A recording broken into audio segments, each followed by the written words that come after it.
네, 오늘은 고장난 저울을 버려라, 고장난 저울을 버려라 라는 제목으로 하나님 말씀 증거하도록 하겠습니다. 이 구약에서 동전을 사용하게 된 것은 이스라엘이 포로 시절을 끝내고 귀환한 이후부터 동전을 사용합니다. 그전엔 뭘 사용했냐? 동전 대신에 은이나 금 같은 물품 있죠? 이것을 갖고 와서 무게를 재서 결정했습니다. 저울이 필수적이었습니다. 그래서 성경에 저울 이야기가 많이 나오는 게 신약엔 거의 뭐 안 나오죠. 구약 쪽에 저울 이야기가 많이 나옵니다. 그 이유가 바로 그런 거라는 거예요. 잠언 11장 1절 같은 데 보면 속이는 저울은 야훼께서 미워하시나 공평한 추는 그가 기뻐하시느니라. 옛날에 맨날 저울을 썼기 때문에 속이는 저울 그러면 사람들이 벌써 흠칫한 거죠. 그런 저울 있으면 큰일 나는데. 그러니까 이런 잠언의 이야기가 사람들의 머릿속에 싹 들어가고, 잠언 16장 11절 보니까 공평한 저울과 접시 저울은 야훼의 것이요 주머니 속의 저울추도 다 그가 지으신 것이니라. 미니 저울 같은 거 있었나 봐요. 그런 거 다 하나님이 보고 계시다라는 거예요.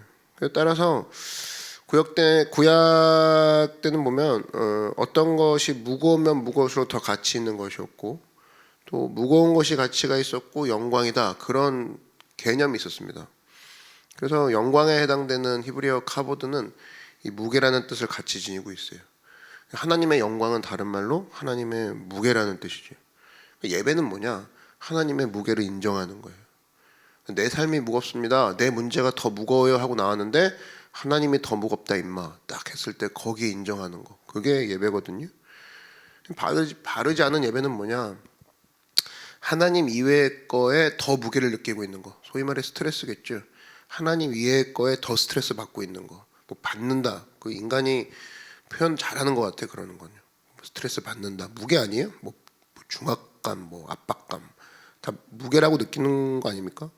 근데 바르지 않는 예배는 뭐냐면 예배를 통해서 하나님이 제일 무거워, 하나님을 받아야 돼, 이런 느낌을 받기보다 내가 받는 스트레스가 더 커. 이게 바르지 않는 예배라는 거예요.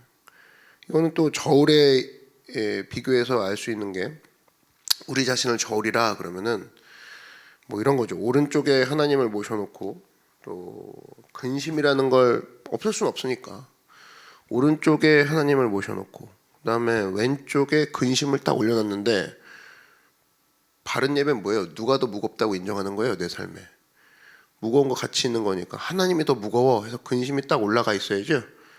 근심이 올라가다 못해 하나님이 탁 올라가는 순간에 평 하고 날아가야 된다고. 그래서 근심 걱정 사라지고, 그죠? 그렇게 돼야 되는데 오히려 반대쪽에 하나님이 딱 계셨어요. 그래서 막 맨날 꾸며드리고 주님 살랑살랑 뭐 방구 끼고 하다가 갑자기 내 근심 딱 올려놓은 순간 근심이 하나님을 뻥 날려버려요. 잘못된 예배죠, 그죠? 뭐 근심 뭐 조금만 올려놔도 하나님은 온데간데 없이 사라진다. 어떤 순간에도 하나님의 무게를 인정하는 것이 예배라는 겁니다. 내 삶의 중심의 무게, 중심이라는 표현 많이 쓰죠, 그죠? 그래서 여러분, 하나님을 날려드리지 마세요. 여행시켜드리지 말라고요. 내가 어떤 문제를 들고 와도 올려놓는 순간 오히려 하나님의 무게 때문에 그 문제가 날아가 버리는. 근데 이런 식으로 한번 하나님을 날려드린다, 그럼 내 삶의 무게추는 계속 바뀌는 거죠. 나중에 이런 거죠. 하나님이 있었는데 근심을 올려놔가지고 하나님이 뿅 날아갔어. 그럼 이런 정도의 사람이라면 나중에 이 근심보다 더 큰 근심이 나오겠죠. 근심이 하나 올라가는 순간 또 근심이 날아가요. 이번엔 염려나 두려움이나 좌절이 탁 올라가고 또 날아가고. 그러니까 이 사람은 기준이 없는 거예요. 정신이 없는 거예요. 그래서 하나님이라는 그 저울추가 날아간 이상 그 다음부터 이 사람의 삶은 늘 상대적일 수밖에 없는 거죠. 가늠이 안 되는 거죠. 오늘 본문의 23절에 보니까 그 내용을 잘 표현하고 있습니다. 썩어지지 아니한 하나님의 영광을 썩어질 사람과 새와 짐승과 기어다니는 동물 모양의 우상으로 바꾸었느니라. 네 저울이 상대적이 되었느니라. 뭘 올려놔도 하나님 때문에 그것들이 날아가고 하나님으로 기울어지고 하나님 때문에 흔들리지 않는 모습이 있어야 되는데 하나님이 날아간 상황이니까 이제 뭘 놔도 어디로 계속 왔다 갔다 하는 거예요. 저울이 이렇게. 이거를 성경은 바꾸었느니라 이렇게 표현하고 있습니다. 기준이 되어야 될 하나님의 무게추가 썩어질 것들로 바뀌었고, 그러다 보니까 상대 쪽에 있는 삶의 소재들이 계속 바뀔 때마다 네 삶은 바뀐다라는 거예요. 이렇게 되면 어떤 일이 벌어지느냐? 기준추가 바뀌었잖아요. 그럼 이런 저울은 늘 닦아줘도 소용이 없겠죠. 그죠? 늘 반짝반짝 거리면 뭐합니까? 하나님이라는 무게추가 사라진 상황에서는 저울을 닦고 뭐 향수를 뿌려줘도 소용이 없는 거죠. 그래서 잊지 마십시오. 이거는 새롭고 향기 나는 저울이 아니라 이때부터는 고장난 저울이 되는 거죠. 그죠? 하나님이라는 기준추가 날아갔기 때문에. 잊지 마십시오. 예수님은 죄라는 기준추가 늘 올려져 있어가지고 늘 죄 쪽으로 기울어지는 우리 삶의 무게를 측정하는 저울을 보시고, 예수님은 그 자리에 자기 생명을 올려놓으신 거라는 거예요. 그래서 또 어떻게 됩니까? 우리는 더 이상 죄 쪽으로 기울어지지 않고 예수님 쪽으로 기울어지게 되는 거죠. 사탄에게는 절대로 공정하지 않은 저울이 하나 있어요. 그게 바로 뭔지 아세요? 십자가라는 거예요. 절대로 이거를 바꿀 수가 없습니다. 사탄이. 예수님이 대신 올라가셨기 때문에. 사망의 쪽으로 계속 기울어지고 있는 우리 삶이, 인간의 삶에서 가장 큰 협박이 뭐예요? 사망이죠. 죽여버린다 그거 아니에요? 죽을까봐 돈 벌고, 죽을까봐 이번에 합격 못하면 죽어, 어쩌지, 나 죽고 싶어, 이런 얘기 다 죽여버린다가 인간이 받을 수 있는 최고의 협박점인데, 그래서 늘 사망이라는 쪽으로 저울추가 기울어지게 만들어서 가고 있었는데 예수님이 그 자리에 자기 생명을 올려버린 거죠. 그죠? 기준추가 된 거죠. 그러니까 이 사람이 그 가운데서, 예수님이 원하시는 건 뭡니까? 너의 삶은 늘 죄나 사망 때문에 무엇을 결정하는 것이 아니라, 그것으로 기울어지는 저울추가 아니라, 예수님, 내가 바로 올려놓은 생명추, 내가 바로 올려놓은 그 진리의 추로 기울어지기를 바란다. 그것이 네 삶을 압도한다 그러죠. 내 삶을 압도하는 예배자가 되기 원한다. 잊지 마십시오. 영광에 해당되는 이 카보드, 무게라는 뜻을 지녔다는 겁니다. 그 무게가 이 온 하늘을 덮었고 온 땅을 덮었고 우리 삶을 덮고 계시다라는 거예요. 언제나 이 저울을 바꾸어서 하나님의 기준으로 살아가는 믿음의 종 되기를 주의 이름으로 축원합니다. 그렇다면 이제 삶의 기준이 예수님이라는 기준추가 되고 하나님이라는 기준추가 되면 내 삶이 어떻게 되느냐? 이 비교의 대상이 달라집니다. 당연한 수순인데, 여러분, 신앙이라는 것은 내 마음속에 예수님이 오셨다, 여러 가지로 표현할 수가 있겠죠. 주님을 이제 아버지로 모시고 내가 주님의 자녀가 되었다, 여러 가지로 표현이 될 수가 있겠지만, 신앙이라는 건 사실은 뭐냐? 본질적으로 내 삶의 비교의 대상이 바뀌어진 거예요. 하박국서에 보면 하나님과 대화하는 장면이 나오죠. 하박국 선지자가 하나님께 막 항의합니다. 내용이 뭐냐 살펴보니까, 왜 악인이 형통합니까? 그거예요. 연단을 위한 겁니까? 그럼 나중에 뭐라고 하냐면, 하박국 선지자가 슬슬 열이 받아서, 하나님 뭐 하시는 겁니까? 그래도 너무하지 않습니까? 이런 얘기를 막 합니다. 이 하박국 선지자가 선지자 중에 제일 열이 많았던 사람인 것 같아요. 제일 잘 따져요. 근데 하나님의 대답이 뭐냐면은, 악인이 형통하든 의인이 형통하든, 악인이 무너지든 의인이 무너지든 그게 너하고 무슨 상관이 있느냐, 그런 얘기를 하세요. 그 너나 잘하세요거든요. 이게 하나님 대답이에요. 그게 하박국서 2장 4절에 나옵니다. 이건 나중에 로마서에도 나오는 말씀이죠. 오직 의인은 믿음으로 말미암아 살리라. 그 뉘앙스가 뭔지 아십니까? 그 너나 잘하세요. 너나 잘하세요. 하박국서 2장 4절을 보면, 보라, 그의 마음은 교만하며 그 속에서 정직하지 못하나. 이게 누구 얘기예요? 악인의 얘기거든요. 악인은 여전히 세상 끝날까지 마음이 교만할 것이고, 악인은 여전히 계속 정직하지 못할 것이라는 거예요.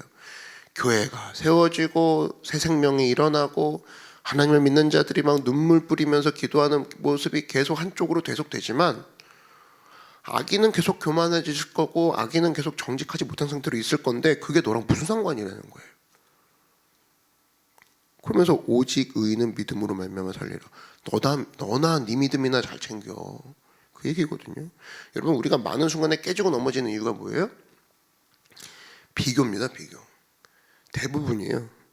여러분, 진짜 믿음이 굳건한 사람, 우리 오늘 비교 이 표현에 따르면 진짜 저울추가 하나님, 저울추가 예수님으로 딱 세팅된 사람은 뭘 갖다 놔도 예수님 쪽으로 기울어집니다. 그렇지 않겠어요? 뭘 갖다 놔도 하나님 쪽으로 기울어진다고. 근데 내 안에 항상 주님의 은혜가 이 인풋이 확실한 거죠. 인풋 채널이 확실한 거야. 확보가 된 거예요. 나는 주님이 공급해 주셔. 그죠? 더 이상 여기서 아쉬울 게 없어요. 그러니까 악인이 인풋 채널을 많이 받든 악인이 아웃풋을 많이 내놓든 그게 너랑 무슨 상관이야, 이 얘기가 나오는 거거든요. 근데 많은 사람들이 보면은 비교 때문에 힘들어합니다. 여러분, 주변에 힘들어하는 사람들 보세요. 자주 힘들어하는 사람 내용을 보라고. 비교 아니에요? 비교예요, 비교. 되게 낙심하고 침체되는 이유가 밤낮 비교입니다. 어떻게든 비교해요. 뭐 한국에 비교할 대상이 없으면 외국을 뒤져서라도 비교를 합니다. 아니면 내가 현재 비교할 게 없으면 과거를 찾아가서라도 비교를 하고, 과거 현재가 괜찮아지면 미래에 찾아가서 비교까지 합니다. 이게 인간이에요. 여러분, 최초의 인간의 범죄는 누구와 비교한 거예요? 하나님과 비교했죠. 와, 감히 사람이 하나님과 비교를 해서 하나님과 되지 못하는 자기를 발견하고 선악과를 따먹습니다. 인간의 최초의 살인은 어디서 일어났어요? 남남이 아니에요. 묻지마 살인이 아니라 형이 아우를 비교할 때 죽였어요. 비교예요. 최초의 이스라엘 왕 사울이죠. 누구랑 비교했어요? 양치기 소년 다윗이랑 비교했어요. 그냥 평생이 그렇게 살다가 죽었어요. 내가 기가 죽고 침체되는 이유를 적어보면 100%입니다. 거의 1부터 10까지의 내용 중에 비교부터 시작을 해요. 남과 비교하고, 예전의 자기와 비교하고, 미래의 자기와 비교하고. 말이나 되는 겁니까? 이게 하나님의 자녀로서 충분한 거 아니에요? 하나님의 자녀로서 충분하고, 아담과 하와한테 할 소리가 거기에 적용할 소리가 아니라 나한테 적용할 소리라고. 야, 에덴 동산을 관리하고 지키고 임의로 모든 나무를 먹고, 그런데 선악관 때문에 쓰러지다니 안타까워할 게 아니라 그 이야기를 나한테 해야죠. 하나님이 나한테 다 주셨는데 내가 누구와 비교할 것이냐. 이거 이스라엘 왕 사울도 마찬가지 아닙니까? 최초의 왕인데다가 이스라엘 그 왕, 최초의 왕 사울을 표현하는 내용이 뭐예요? 어떤 사람보다 외모가 준수하며 하나님 보시기에 좋았다고 되어 있습니다. 그러면 충분한 거 아니냐라고 가야 되는데 다윗과 비교합니다. 천천히요 만만히요 그 노래 안에 휩쓸려가지고. 그럼 사울한테 우리 뭐라고 합니까? 아이고, 이 정신없는 양반아, 하나님이 왕까지, 그것도 최초로 초대왕으로 세워주고 거기다가 모든 걸 넣은 외모도 있고 실력도 있고 지혜도 있는데 뭐가 아쉽니? 라고 했을 때 그걸 사울왕한테 할 게 아니라 나한테 해봐야죠. 내가 쓰러지고 내가 늘 힘들어하는 이유가 비교 때문에 아닙니까? 여러분, 에스겔 보십시오. 에스겔은 누가 봐도 비교를 스스로 할 만한 사람이었어요. 환경 자체가. 그 사람 신분이 뭐예요? 에스겔 신분 자체가 제사장 출신 집안이죠. 그러니까 조금만 있으면 소위 말해서 목사가 되는 집안이라고. 근데 어떻게 된 거냐? 쉽게 말해서 신학생 시절 때 끌려간 거예요, 바벨론으로. 그래서 이스라엘에 가만히 있으면 목사가 되는 건데, 제사장 집안이 되는 건데, 제사장의 역할을 감당하는 나이가 되는 건데, 나이 되기 직전에 끌려갔죠. 그래서 남들은 다 제사장 했는데 자기 혼자 그 포로 생활에서 그발 강가에서 머물러 있는 거예요. 비교해야 되지 않아요, 이 정도면? 그죠? 근데 아이러니하게도 에스겔의 이름의 뜻이 뭔지 아십니까? 사로잡히다가 아니라 하나님은 나를 강하게 하고 계시다라는 뜻이에요. 무슨 의미입니까? 그발 강가로 갔다고 해서 에스겔 이름이 바뀌지는 않죠. 이 주는 의미가 커요. 환경이 바뀌었느냐? 그렇다고 이름이 바뀌지는 않지 않느냐? 마찬가지라는 거예요. 환경이 나를 둘러싸고 있어도, 환경이 이스라엘 예루살렘에 있다가 그발 강가로 변화되어도 네 이름이 안 변하지 않냐? 마찬가지라는 거예요. 네 이름이 안 변하는 것처럼 환경이 변하는 게 아니라 너의 환경이 어느 곳에 가든 하나님은 너를 강하게 하신다. 환경과 관계 있다는 얘기예요? 없다는 얘기예요? 없다는 얘기예요. 환경과 관계 없다라는 그 의식이 딱 있는 사람은 비교라는 것 자체가 유혹의 대상이 될 수가 없다라는 겁니다. 에스겔을 보여주는 모습이 그거예요. 여러분 잊지 마십시오. 여러분이 바로 에스겔, 환경이 여러분을 다 사로잡나 할지라도 내 이름이 에스겔이에요. 하나님은 나를 강하게 하고 계시다. 이것을 붙잡고 나가는 축복이 있기를 바랍니다. 신약에서 에스겔은 누구예요? 사도 바울이죠. 사도 바울 한번 보십시오. 빌립보서 4장 11절 보니까 내가 궁핍함으로 말하는 것이 아니라 어떠한 형편에든지 나는 자족하기를 배웠노니라. 그죠? 사도 바울 이거예요. 궁핍해도 괜찮고 풍부해도 괜찮대요. 뭐 이게 예민하지 않잖아요. 나는 비천에 처할 줄도 알고 풍부에 처할 줄도 알아. 모든 일 곧 배부름과 배고픔과 풍부와 궁핍에도 처할 줄 아는 일체의 비결을 배웠느나. 비교하지 않겠다 그거 아니에요? 환경에 상관없다 그 얘기 아닙니까? 이게 우리의 모습이라는 거예요. 그 다음에 고백하는 게 뭐예요? 그러니까 내게 능력 주시는 자 안에서 내가 모든 것을 할 수 있느니라. 그죠? 이 빌립보 서신은 옥중 서신입니다. 감옥에서 쓰여진 거예요. 소위 말해서 그발강가에 갇혀 있는 거라고. 누구와 충분히 비교할 수 있을 만한. 사도 바울에서 배우시는 게 뭡니까? 나는 비교 같은 거 안 해. 주님이 다 부어주시잖아. 그죠? 그러니까 강력하게 뛸 수 있었다는 거예요. 말씀을 정리합니다. 우리 삶 가운데 우리 쓰러뜨리는 거 별거 아니에요. 비교예요. 최초의 범죄가 비교였다니까요. 그리고 비교 못 이기면 이 사도 바울과 같이 뛸 수가 없습니다. 에스겔 보십시오. 비교 안 하니까 하나님께서 구약의 선지자로서 세워버리죠. 다니엘과 비교할 만도 했다고. 에스겔과 같은 시대에 같은 땅에 잡혀있던 사람이 다니엘 아니에요? 다니엘은 궁에서 좋은 밥 먹고 있었죠. 근데 뭐 에스겔, 다니엘과 비교하는 장면 나오나요? 다니엘도 마찬가지입니다. 에스겔과 비교해서 막 그발광가로 가야 되는데 나도 너무 뭐 이렇게 먹고 살아도 되나? 그런 거 없어요. 다니엘은 다니엘대로 막 치고 나가고 에스겔은 에스겔대로 치고 나갑니다. 에스겔이 다니엘 부러워합니까? 다니엘 에스겔 부러워해요? 아니면 에스겔은 다니엘 부러워하고 다니엘은 에스겔 보면서 늘 나는 광야로 못 가서. 안 그래요. 궁전에서 막 치고 나가고 광야에서 치고 나가고 각자의 특색 가운데 막 치고 나갑니다. 그 이유가 뭡니까? 하나님이 날 채워주십니다. 그거 아니에요? 비교하지 않는 거죠.